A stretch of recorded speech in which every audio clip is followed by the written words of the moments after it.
Actually, one thing before you ask questions, I always say this while I'm giving this presentation. Think about the amount of debt. How much money do you think we borrow every single day? And I've said this, a couple of you may have heard me. $4 trillion per day we borrow, approximately. We spend about $9 trillion per day. How much money do you think we spend per year in the state of Idaho? Does our government spend?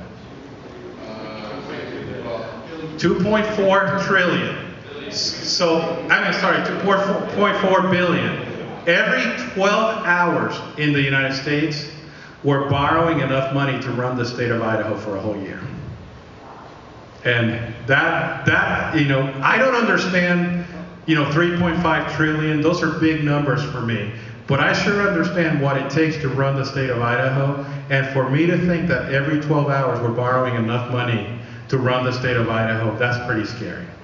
And those are the things that's unsustainable, and it's going to change our way of life, and we have to do something about it. Thank you. Now I'll stand for questions. Great. What I'll do is just call a name. Actually, I'll call 3 names, and so we've got a microphone on that side. We can probably move closer to the stage. Just come on down to the microphones and ask your question. Just don't ask it all at once. The first person is Kelly Jones. After that, I've got Alan Jones, and Bonnie McCain or McKay. And then Bonnie Stokes. So Ronnie Stokes. I'm sorry, I didn't get a PhD in English, so. Well, I'm so glad it's not Walt Minnick standing up there.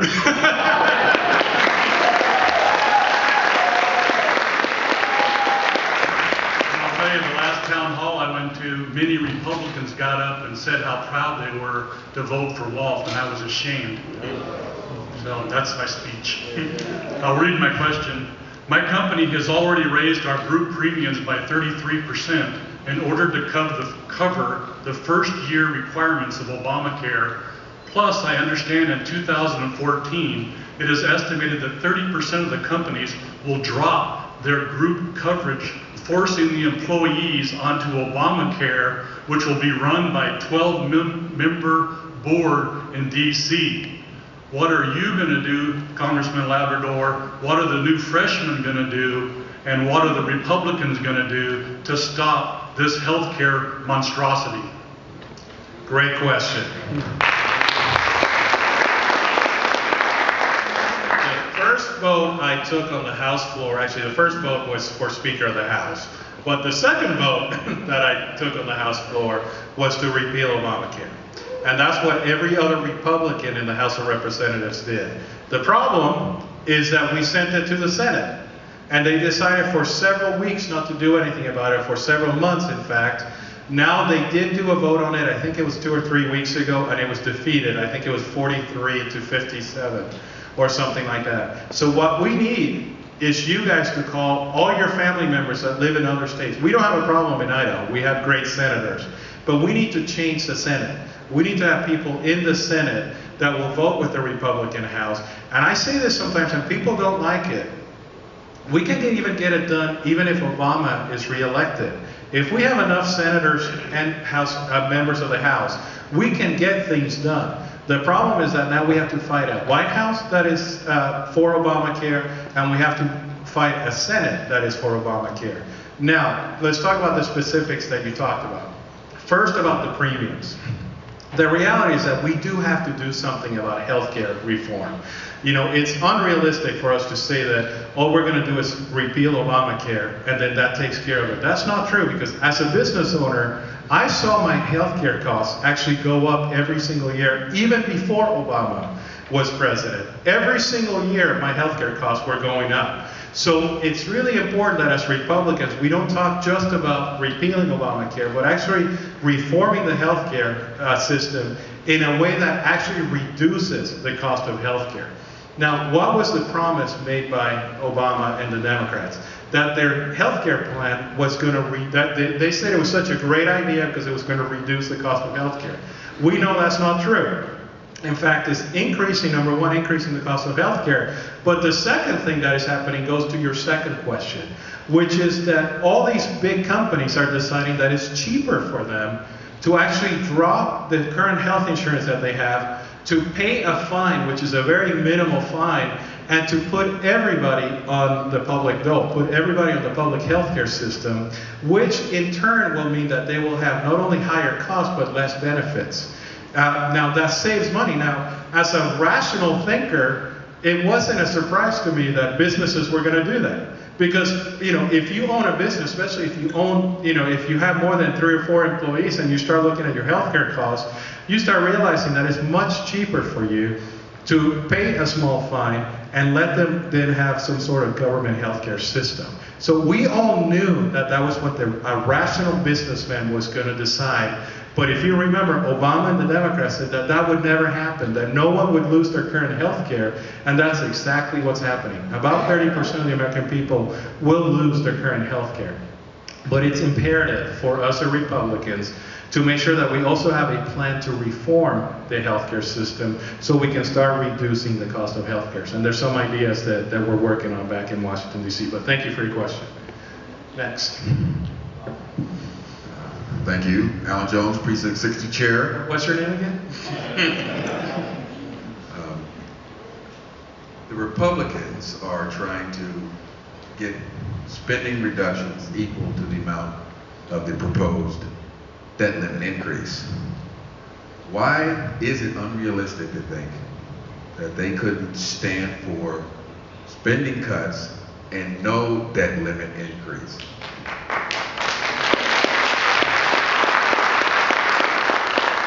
Great question. And I'm going to use an analogy, and you may have heard me use this analogy before.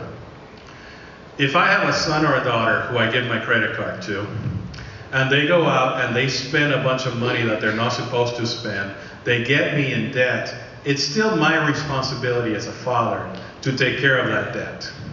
However, it's also my duty as a father to reform and change the way things are being done in the home, so that mistake never happens again. So what's happening to us is that the government is like that child that has overspent, overborrowed, and we have real debts that we have to do right now, that we have to pay. So I would be in favor of raising the debt ceiling only if 3 things happen. We have to cut significantly in the 2012 budget. So we're talking about spending cuts right now. Just like I would do with my child, I would say immediately you're off the credit card. You're not spending any extra money. Number 2, I would do a mid-range goal, which is to cap how much we're spending. If you look at the growth, you know, the amount of spending based on GDP, historically we spent about 20 to 20, you know, between 18 and 24%, and sometimes it goes higher, sometimes it goes lower, but the average is around 18%. That's been the average over the last few years, over the last, you know, 100 years or so. We want to keep spending, cap it at 18%.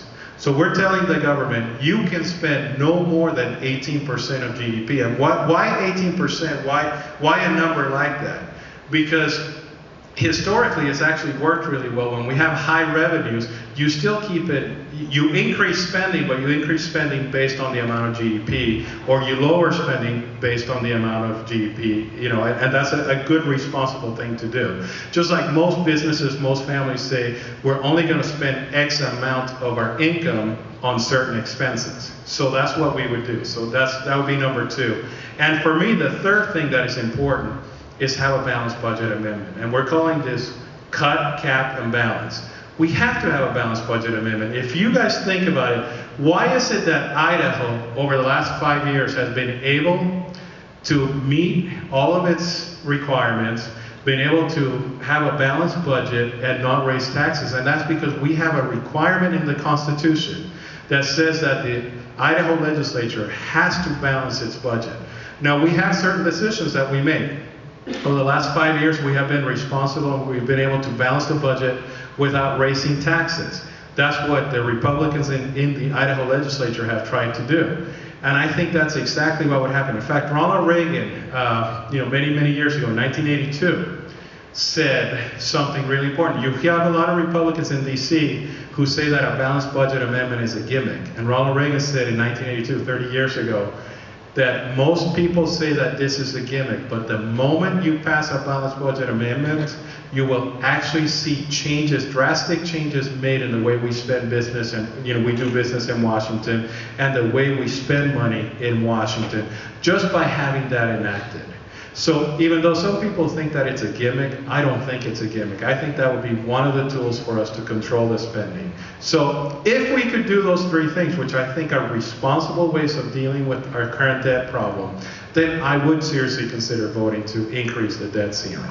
If we don't do those things, and all we're going to do is play gimmicky games with, cuts and things like that, then I'm not willing to vote for it. Thank you.